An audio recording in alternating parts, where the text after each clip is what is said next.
Stop the wedding. She's been kidnapped. My father's voice boomed through the small chapel as he burst through the doors, two police officers following close behind. I stood at the altar, still holding Marcus's hands, and felt a calm smile spread across my face. Perfect timing, I whispered to my soon-to-be husband. Ready for the show? My name is Sofia Martinez, and at 26, I was about to teach my controlling father the most important lesson of his life. The fact that he'd brought cops to my secret wedding, well, that just made everything easier. That's him, my father shouted, pointing dramatically at Marcus. He's brainwashed my daughter. She would never marry without my permission. The smaller chapel we'd chosen for our intimate ceremony erupted into chaos. Our 30 guests, close friends and Marcus's family, turned in their seats, watching the scene unfold. Marcus's mother started to rise, but I gave her a subtle shake of my head. This was all part of the plan. Officers, I said clearly, my voice carrying through the chapel. I assume my father reported me missing. The older officer stepped forward,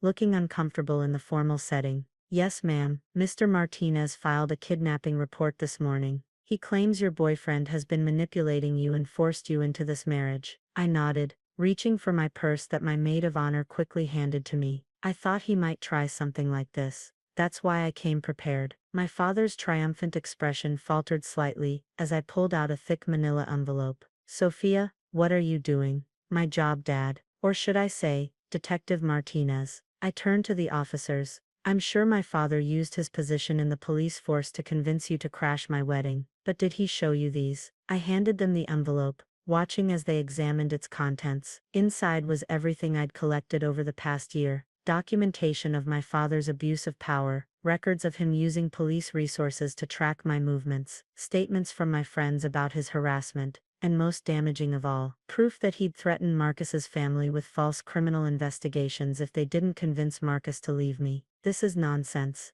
My father sputtered, his face turning that dangerous shade of red I remembered from childhood. She's confused, obviously manipulated. I'm a criminal defense attorney, Dad. I cut him off. Remember, the career you said would ruin your reputation. Turns out it came in handy. The officers were flipping through the documents, their expressions growing increasingly serious. The older one spoke into his radio, requesting a supervisor. You're making a huge mistake, my father warned, taking a step toward me. Marcus moved protectively closer, but I placed a hand on his arm. No, Dad, you made the mistake. Did you really think I wouldn't document everything? Every threatening phone call, every illegal background check you ran on Marcus, every time you showed up at my office to intimidate my colleagues. The younger officer cleared his throat. Mr. Martinez, these allegations are serious. If these documents are authentic, they are, I assured him. And there's more where that came from, including footage from today, where I'm clearly here of my own free will, about to marry the man I love. I gestured to the discreet cameras we'd set up around the chapel, another precaution we'd taken, knowing my father wouldn't let me go without a fight. You planned this, my father said, realization dawning on his face. You knew I'd come. Of course I did. You've never been able to handle losing control. When I moved out last year, you had me followed. When I got engaged, you tried to have Marcus fired from his job. Did you really think I'd announce my wedding date and location just to have you ruin it? The real wedding invitation had gone out to a select group of trusted friends and family. Everyone else received a fake date and location, a decoy to keep my father's attention focused elsewhere. But I knew he'd eventually figure it out. He always did. My father's face shifted from anger to something else, fear. For the first time, he was realizing that his daughter had outmaneuvered him. Sophia, please, he tried, his voice softer now. I'm just trying to protect you. No, Dad, you're trying to control me. There's a difference. I turned to the officers. I'd like to file a formal complaint against Detective Martinez for abuse of power and harassment. All the evidence is in that envelope,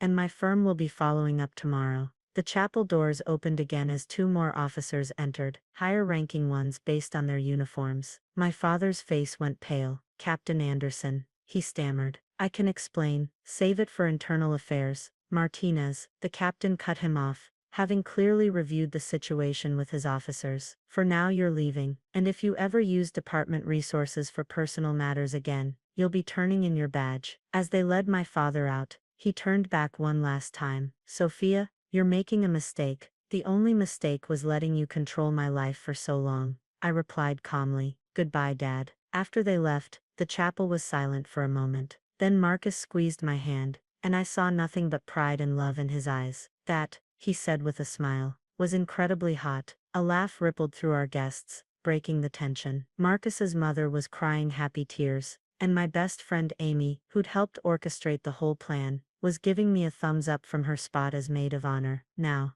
I said, turning back to our officiant who had watched the whole scene with remarkable composure, where were we? But as we resumed our vows, I knew this wasn't over. My father had never taken defeat gracefully, and I had no doubt he was already planning his next move. That's why I had one more surprise waiting, a fail-safe he'd never see coming. As Marcus slipped the ring on my finger, I caught Amy's eye and nodded slightly. She pulled out her phone, sending a pre-prepared message. Phase 2 was now in motion. My father thought bringing the police to my wedding was his trump card. He had no idea that I'd just played mine. The reception was in full swing when Amy rushed over to our table, her phone displaying multiple news notifications. "It's working," she whispered, showing me the screen. "Every major news outlet in the city has picked up the story." I smiled, taking a sip of champagne. The headlines were exactly what we'd anticipated. Senior detective crashes daughter's wedding, faces internal investigation. Police abuse of power, detective uses department resources to stalk daughter. Local attorney exposes police corruption at her own wedding. Marcus read over my shoulder, whistling softly.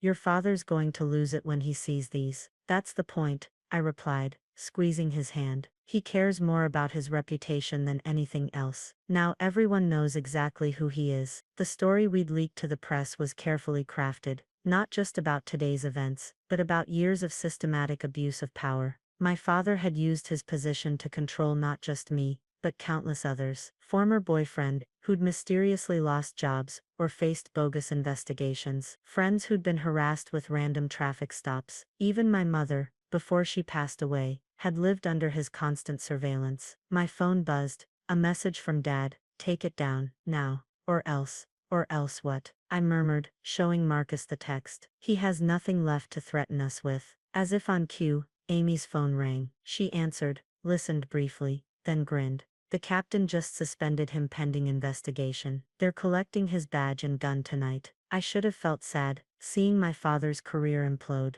Instead, I felt relieved. For the first time in my life, I was truly free. The DJ announced the father-daughter dance, but instead of the traditional song, a video started playing on the large screen we'd set up. It showed clips of my father's abuse of power, all legally obtained through public records requests and witness statements. Each incident was dated, documented, and damning. "Is this really necessary?" Marcus asked softly, as our guests watched in shocked silence. "Yes," I replied, standing up. "Because it's not just about me anymore. It's about every person he's ever bullied or threatened. They deserve to know they're finally safe." Just then, the chapel doors burst open again. My father stood there, face purple with rage, clutching his phone. "You think you can humiliate me like this?" he roared. "I made you who you are." Security moved to intercept him, but I held up my hand. "No, let him speak. Let everyone hear what he has to say." He stormed toward our table, news articles displayed on his phone. "Take these down,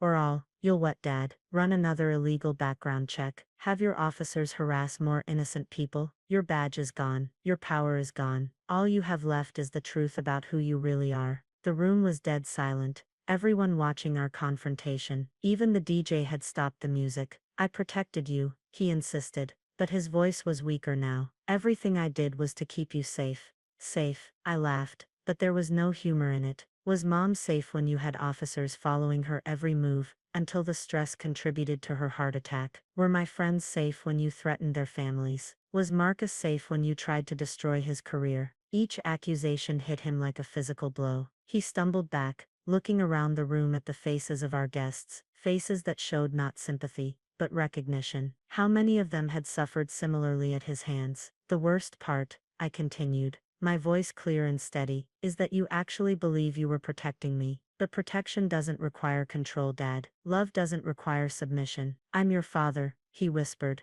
a last desperate claim to authority. "No," I replied gently. "You're a bully with a badge, or at least you were. Now you're just a bully." Security finally stepped forward, escorting him out. This time, he didn't resist. As the doors closed behind him, I felt Marcus's arms wrap around me. "You okay?" he asked. I nodded, watching as Amy directed the DJ to resume the party music. "I'm perfect, but we should probably leave for our honeymoon tonight, instead of tomorrow, just in case." He laughed, pulling me onto the dance floor. "Already arranged. Your go bag is in the car, and our flight leaves in 3 hours." As we danced, I caught glimpses of my phone lighting up with messages from other officers' children sharing similar stories, from journalists wanting interviews, from advocacy groups fighting police corruption. My father's reign of terror had ended, but its impact was just beginning to ripple outward. "You know," Marcus said as he spun me around, "when I fell in love with you, I had no idea I was marrying a revolutionary."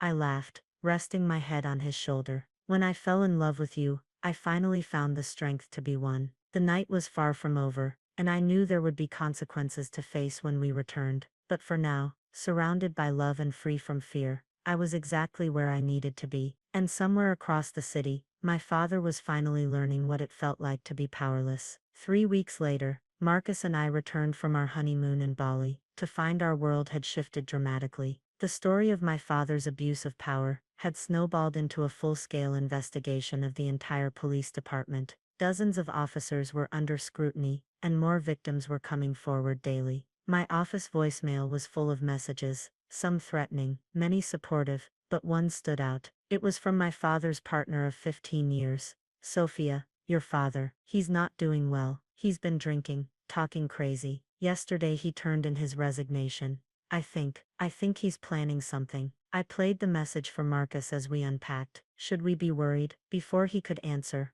our doorbell rang. Through the security camera, we saw my father standing there swaying slightly. He looked decades older than when we'd last seen him, his clothes wrinkled, his face haggard. "Let me handle this," I told Marcus, grabbing my phone to record. Old habits die hard. I opened the door but didn't invite him in. "Dad, they're destroying everything," he slurred. "My career, my reputation, my whole life. Are you happy now? You destroyed those things yourself," I replied calmly. "I just exposed the truth." He leaned against the doorframe, and for a moment I saw something break in his eyes. "Why couldn't you just be the daughter I wanted?" "Because I was busy becoming the woman I needed to be." I studied him carefully. "Why are you here?" He reached into his jacket, and Marcus stepped forward protectively. But my father only pulled out an old photograph. It showed me at age 6, sitting on his shoulders at a parade. We were both smiling. "Remember this?" he asked, his voice cracking. "Before you turned against me, before I grew up," I finished. "Before I stopped being something you could control. That little girl in the photo deserved a father, not a dictator. I gave you everything, except freedom," I said softly, "except the right to make my own choices, live my own life, love who I wanted to love." He crumpled the photo in his fist. "I've lost everything because of you." "No, Dad, you lost everything because you couldn't accept that I wasn't your possession. The investigation, the suspension, the resignation, those are consequences of your actions, not my revenge." "They're calling me corrupt," he spat. "A dirty cop, weren't you?" I challenged. "Using police resources to stalk your daughter, threatening innocent people, what would you call that?" He slumped against the wall, suddenly looking very small. "I don't know how to be anything else." "Then learn," I said firmly. "Get help. Deal with whatever made you think love means control. Because this," I gestured to his disheveled state, "this isn't hurting me anymore. It's only destroying you, Sophia." He started, but I cut him off. "No, Dad, I'm done. The department is investigating you. More victims are coming forward. Whatever happens next is out of my hands." I stepped back inside. "Get help, or don't. But either way, stay away from me and my family." As I closed the door, he called out one last time. "I did love you, you know, in my way." "I know," I replied. "That's what makes it so sad." Through the security camera, we watched him stumble back to his car where his partner was waiting. They'd clearly anticipated he might do something drastic. Marcus hugged me from behind. "You okay?" "Yeah," I said, surprising myself by meaning it. "I think I finally am." Later that night, as we sorted through honeymoon photos, my phone buzzed with a news alert. My father had checked himself into a rehabilitation facility, citing stress and alcohol abuse. The article mentioned he was cooperating fully with internal affairs. "Think he's really changing?" Marcus asked. I shrugged, setting down my phone. Maybe, but that's his journey now, not mine. And what's your journey? I showed him my laptop screen, where I'd been drafting a proposal for a new division at my law firm, one focused specifically on helping victims of institutional abuse and corruption. My journey is making sure no other daughter has to outsmart her father just to say I do to the person she loves. Marcus smiled, kissing my forehead. You know, when I married you, I thought I was getting a wife. Turns out I got a superhero. I laughed, closing my laptop. Not a superhero, just a girl who finally learned that the strongest weapon against control is living well, loving freely, and telling the truth. Outside, the city was changing. The police department was under reform, victims were finding their voices, and somewhere in a rehabilitation facility, my father was facing his demons. But here, in our home, with the man I chose, and the life I fought for, I was exactly where I belonged. Sometimes the happy ending isn't riding off into the sunset. Sometimes it's standing your ground, speaking your truth, and building something better from the ashes of what you had to burn down. And that's an ending worth fighting for.